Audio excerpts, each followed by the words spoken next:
Hello dear students, welcome back to the channel. कैसे हैं आप सब लोग? मैं बहुत अच्छी हूँ। तो जैसा कि आप लोगों ने देखा होगा कि एलटी का नोटिफिकेशन आउट हो चुका है और हमारे एलटी के सिलेबस में बहुत सारे नए नए टॉपिक्स ऐड हुए हैं, जिनको देखकर आपको थोड़ी सी घबराहट हो रही होगी कि बाप रे इतना सारा हम कैसे पढ़ेंगे। तो डोंट वरी, मेरे चैनल पे बहुत सारी मैं नई नई वीडियो अपलोड करने वाली हूँ उन्हीं टॉपिक्स को लेकर, जो कि पहले हमारे सिलेबस में ऐड नहीं थे, बट अभी नए नए कुछ सिलेबस में नए टॉपिक्स ऐड हो गए हैं। ठीक है, तो उसमें सबसे पहला टॉपिक है हमारा यूजीसी, जिसको कहते हैं विश्वविद्यालय अनुदान आयोग, और इंग्लिश में कहते हैं यूनिवर्सिटी ग्रांट कमीशन। तो इस कमीशन का जो स्थापना है वो एक रिपोर्ट के आधार पर हुई थी, जिसे कहते हैं सार्जेंट रिपोर्ट।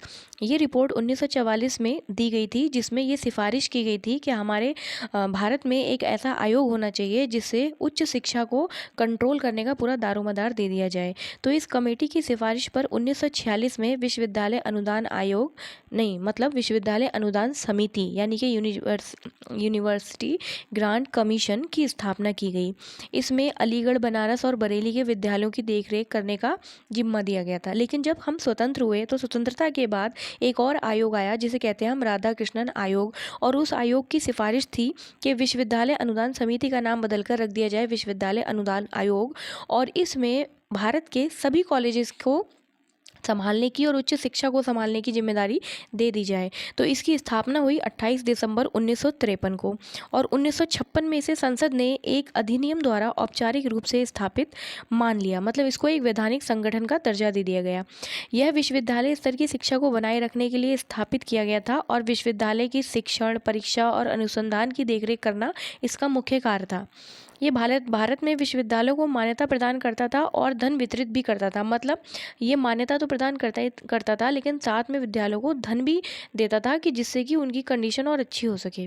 इसका मुख्यालय जो था वो दिल्ली में था, मतलब सेंटर जो था वो दिल्ली में था, लेकिन इसके अन्य कार्यालय भी थे भारत के अलग अलग 6 हिस्सों में, जो कि थे भोपाल, पुणे, कोलकाता, हैदराबाद, गुवाहाटी और बेंगलोर में। इसका एक ध्येय वाक्य भी था, जो कि था ज्ञान विज्ञान विमुक्ति। ठीक है, तो इसके वर्तमान अध्यक्ष कौन है, ये बहुत ज़्यादा इंपॉर्टेंट है, ये पूछा जाता है पेपर में कि इसके वर्तमान अध्यक्ष कौन है। इसके वर्तमान अध्यक्ष है एम जगदीश कुमार, जो कि 2022 से अभी तक इसके अध्यक्ष हैं। इसकी पहली नींव किसने रखी थी, ये भी बहुत इंपॉर्टेंट क्वेश्चन है। तो इसकी नींव रखी थी मौलाना अबुल कलाम आज़ाद ने, और उस समय अध्यक्ष कौन थे, तो उस समय के अध्यक्ष थे डॉक्टर सर्वपल्ली राधाकृष्णन, और मौलाना अबुल कलाम आज़ाद उस समय शिक्षा मंत्री थे।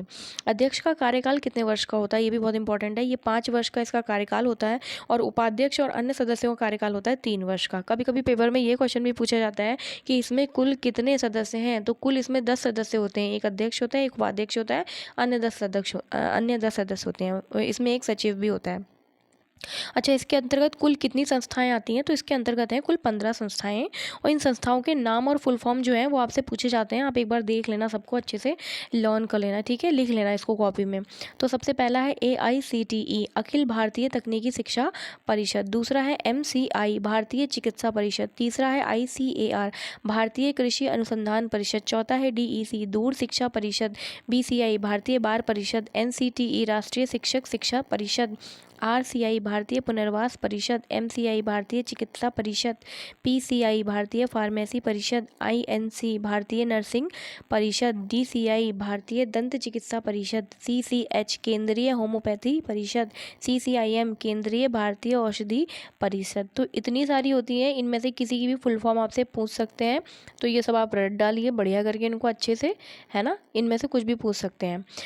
एक क्वेश्चन ये भी आता है कि इसका जो बजट है ना, जो इसको पैसा मिलता है, जो कि ये दूसरों को देती है, ग्रांट कराती है, तो वो पैसा इसको कहाँ से मिलता है, तो वो पैसा इसको केंद्र सरकार देती है। ठीक है, अब इसके मुख्य कार्य क्या है, क्या काम करने के लिए हमने इसका गठन किया, तो देश के समस्त विश्वविद्यालय के संचालन हेतु जो नीति नियम और जो उनका निर्माण करना होता है, वो सब इसका काम होता है। विश्वविद्यालय को मान्यता प्रदान करती है, ये उसके निर्माण के लिए अनुमति देती है, निर्माण के लिए पैसा भी देती है। शैक्षिक गुणवत्ता एवं समानता बनाए रखने हेतु सरकार को उचित परामर्श देती है। हर 5 वर्ष में विश्वविद्यालय का निरीक्षण भी करती है, और अगर विश्वविद्यालय में कोई कमी होती है तो उसके लिए सुझाव भी देती है। समय समय पर सामाजिक आवश्यकताओं के अनुसार पाठ्यक्रम में बदलाव भी करती है, और नवीन मूल्यांकन पद्धति को भी अपनाने का कार्य करती है। ये उन छात्रों को स्कॉलरशिप भी देती है जो विदेशों में अनुसंधान के कार्यक्रमों द्वारा जाते हैं। उच्च शिक्षा के शिक्षकों की योग्यता, परीक्षा, पाठ्यक्रम, वेतन और उनकी नीति नियमों का निर्धारण करती है।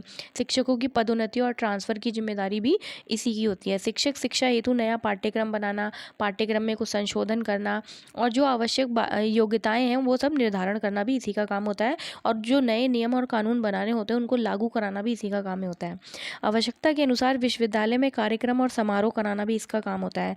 एक आपने टेस्ट सुना होगा जिसे बोलते हैं नेशनल एलिजिबिलिटी टेस्ट। ये टीचर्स के लिए होता है, जो कि डिग्री कॉलेज और जो उच्च शिक्षा में जो प्रोफेसर वगैरह होते हैं उनके लिए होता है।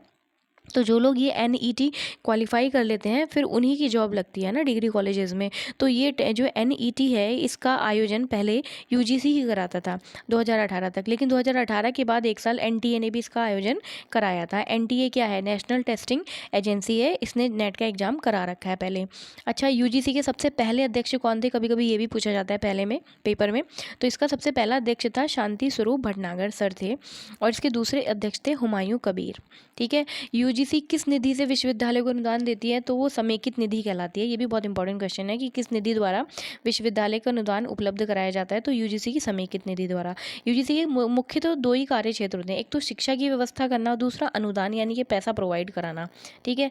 ये व्यास चैनल के द्वारा एजुकेशन प्लान बनाता है, मतलब इसमें अलग अलग समय पर नए नए एजुकेशन प्लान भी बनते हैं जो कि व्यास चैनल पर पता चलते हैं। ये अंतर्राष्ट्रीय स्तर पर भारत का प्रतिनिधित्व करता है। अच्छा, इसका लेकिन एक सुब्रमण्यम समिति थी जो सुब्रमण्यम ने ही दी थी। इस समिति ने इसका पूरी तरह खंडन किया। उसने कहा ये बिल्कुल बेकार है और इसे बंद कर देना चाहिए, इससे शिक्षा का कोई भी भला नहीं हो रहा है। और 2009 में केंद्रीय मानव संसाधन विकास मंत्री कपिल सिब्बल और स्मृति ईरानी ने भी 2017 में यही बोला था कि इसको बंद कर देना चाहिए, ये किसी काम का नहीं है और इससे कोई भी फ़ायदा नहीं है। और इसकी जगह पर हीरा की फुल फॉर्म होती है higher education empowerment regulatory agency. ये भी इंपॉर्टेंट है, ये भी पूछ सकते हैं हीरा क्या है, हीरा की फुल फॉर्म क्या है। इसका गठन कर देना चाहिए हमें, ये उन्होंने प्रस्ताव दिया था, बट ये प्रस्ताव पूरी तरह से पारित नहीं हो पाया। इस वजह से अभी तक UGC बना हुआ है, अभी ये खंडित नहीं हुआ है। यह केवल शिक्षा संबंधी कार्य ही करेगा। जो हीरा होगा ना, ये केवल शिक्षा संबंधी कार्य करेगा और इसमें भी कुल 10 सदस्य होंगे और 10 सदस्यों का जो चयन है ना वो अपने अपने तरीके से होगा। 13 अप्रैल 2022 को UGC ने नेशनल एजुकेशनल पॉलिसी 2020 की घोषणा भी की है। तो ये भी पूछ सकते हैं कि NEP 2020 की घोषणा कब हुई और किसके द्वारा हुई? तो कब हुई? 13 अप्रैल 2022 में हुई। और किसके द्वारा हुई है? UGC के द्वारा हुई है। और UGC अभी भी बनी हुई है। और हीरा एक्ट संसद में 2018 में रखा जरूर गया था, बट वो पूरी तरह से पास नहीं हो पाया था। ठीक है। तो ये हमारे इंपॉर्टेंट टॉपिक्स हो गए जो कि हमने पढ़ दिए हैं UGC के बारे में। अब मैं कुछ इंपॉर्टेंट क्वेश्चन आपको बता देती हूँ जो प्रीवियस ईयर में पूछे गए हैं UGC से।